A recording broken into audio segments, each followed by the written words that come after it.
Muy buenas. En este vídeo hablaremos de la musculatura del antebrazo con sus orígenes, inserciones y funciones, tanto los del plano profundo como superficial.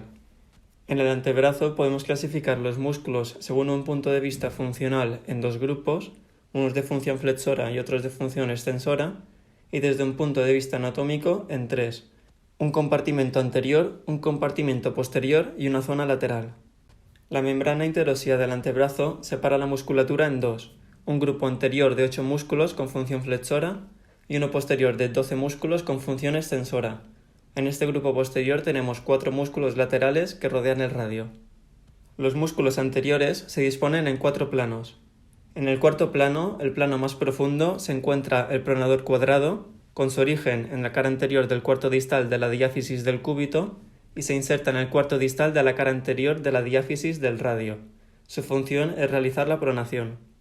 En el tercer plano se encuentra el flexor largo del pulgar, con su origen en la cara anterior del radio, en los 3/4 proximales, y un segundo origen en la cara anterior de la membrana interósea. Su tendón pasa por el tubérculo del trapecio para apoyarse y se inserta en la cara palmar de la base de la falange distal.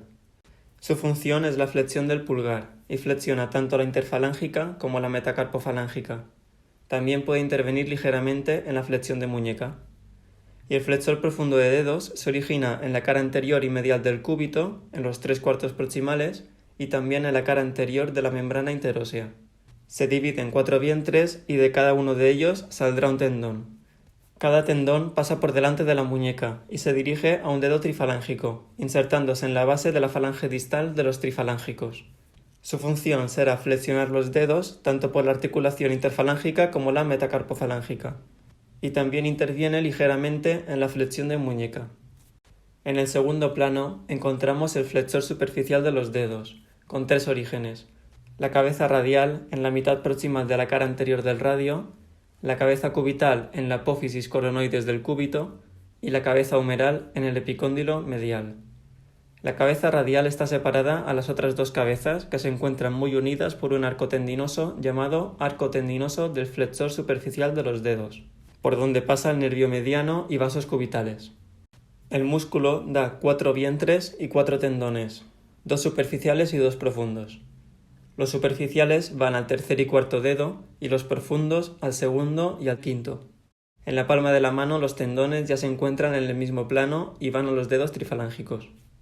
Los tendones se dividen en 2 fascículos que se insertarán en el cuerpo de la falange media. Su función es prácticamente la misma que la del flexor profundo, pero sin actuar sobre la falange distal. Flexiona la metacarpofalángica y la interfalángica proximal. Y también actúa más que los anteriores en la flexión de muñeca. En el primer plano o plano superficial encontramos los 4 músculos epitrocleares, originados en la epitróclea.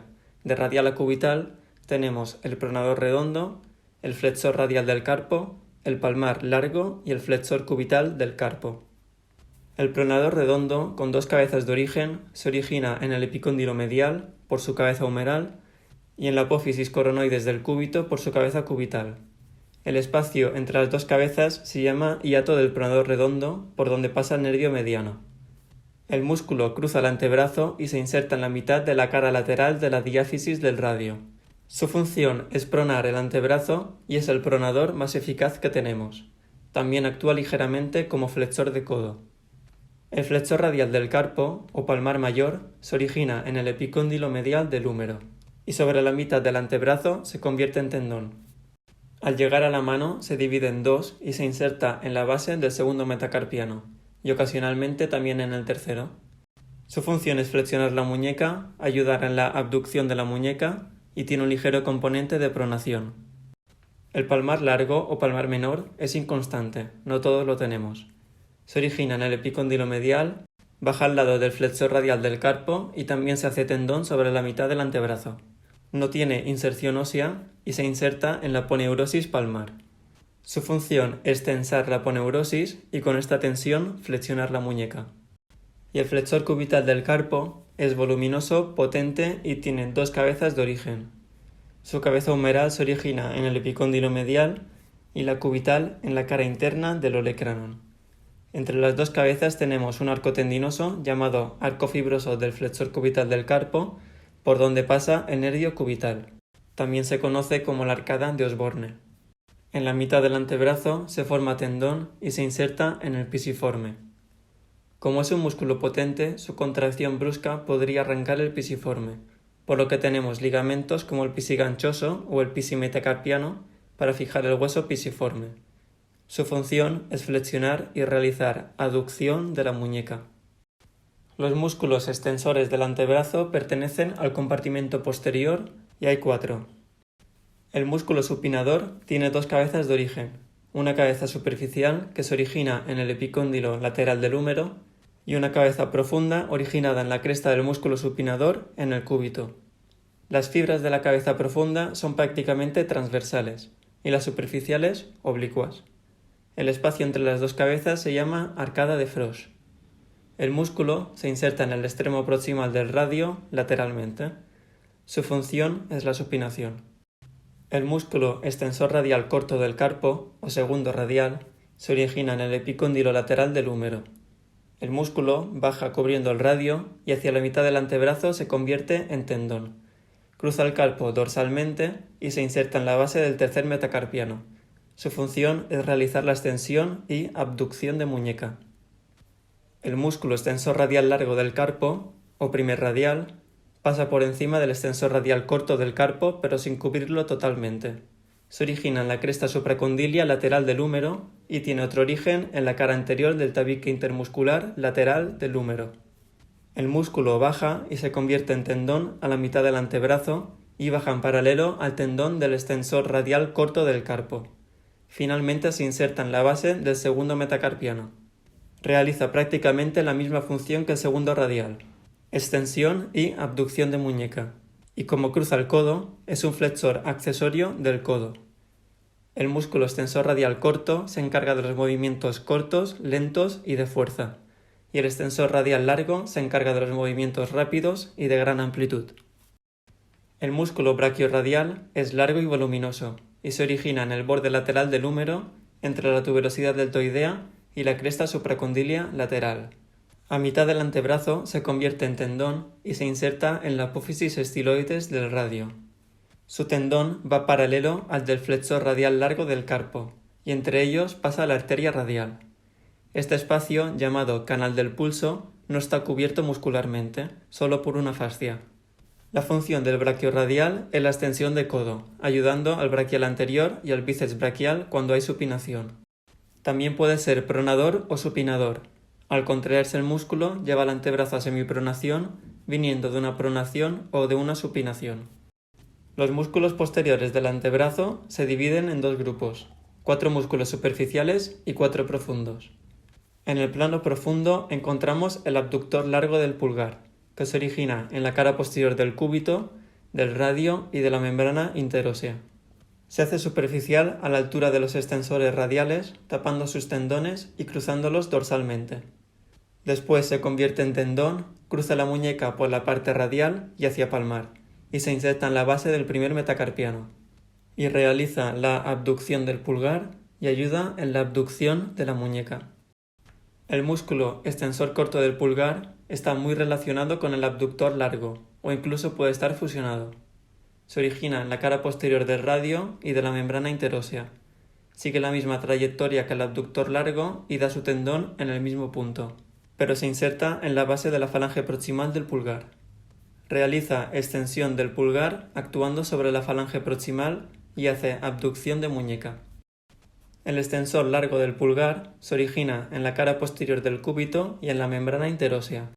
Sigue con una trayectoria más vertical al extensor corto y cuando se convierte en tendón baja casi verticalmente, por lo que tiene que girar hacia el pulgar y necesita un apoyo, el tubérculo dorsal del radio o tubérculo de Lister. Después se inserta en la base de la falange distal del pulgar. Realiza extensión del pulgar actuando en la interfalángica y en la metacarpofalángica, y algunos autores dicen que ayuda a la abducción del pulgar. Estos 3 músculos van a formar la tabaquera anatómica, que como límite anterior tienen el tendón del abductor largo y el extensor corto del pulgar, y como límite posterior el tendón del extensor largo del pulgar. En esta zona podemos palpar el tubérculo del escafoides y localizar el pulso arterial, ya que pasa por allí la arteria radial. El músculo extensor del índice es un músculo pequeño que se origina en la parte más distal de la cara posterior del cúbito y en la membrana interósea. Se convierte en tendón al igual que los otros músculos, se une al tendón del extensor común de los dedos y se inserta en la primera falange del segundo dedo. Los músculos superficiales del antebrazo tapan parcialmente los del plano profundo. Y tenemos el extensor de los dedos, el extensor del dedo pequeño, el extensor cubital del carpo y el anconio. El extensor común de los dedos se origina en el epicóndilo lateral del húmero y en la mitad del antebrazo se divide en 4 vientres, que darán 4 tendones. Cruzarán dorsalmente la muñeca y se dirigen a un dedo trifalángico. En el dorso de la mano, estos tendones están comunicados por conexiones intertendinosas, por lo que con la mano muerta, al extender un dedo, se levantan un poco los dedos contiguos. Estos tendones se insertan en las 3 bases falángicas de cada dedo. Cuando el tendón llega a la cabeza del metacarpiano, da una expansión profunda que se inserta en la base de la falange proximal. En la falange proximal se divide en 3 y da 2 fascículos laterales y uno medio. El medio se inserta en la base de la falange media y los 2 laterales se fusionarán entre ellos a nivel de la falange media y se insertarán en la base de la falange distal. Realiza extensión de los dedos y de la muñeca. El extensor del dedo pequeño es pequeño y estrecho y se origina en el epicóndilo lateral del húmero. A la mitad del antebrazo se convierte en tendón y después de pasar por la muñeca se inserta en el tendón del quinto dedo del músculo extensor común. Por eso, al levantar el cuarto dedo, se levanta también el quinto. Su función es la extensión del dedo pequeño y una ligera extensión de la muñeca. El músculo extensor cubital del carpo se origina en el epicóndilo lateral del húmero y hacia la mitad del antebrazo su vientre se convierte en tendón, que pasa entre la cabeza y las tiloides del cúbito y se inserta en la base del quinto metacarpiano. Su función es extender la muñeca y participar en la aducción de la muñeca. El anconio es un músculo corto que se origina en el epicóndilo lateral del húmero y se inserta en la cara lateral del olecranon del cúbito. Es un músculo derivado del tríceps braquial, por lo que su función será la extensión de codo. Y esto es todo, pongan pulgar arriba, compartan y suscríbanse si les ha gustado y nos vemos en el próximo vídeo. Un saludo.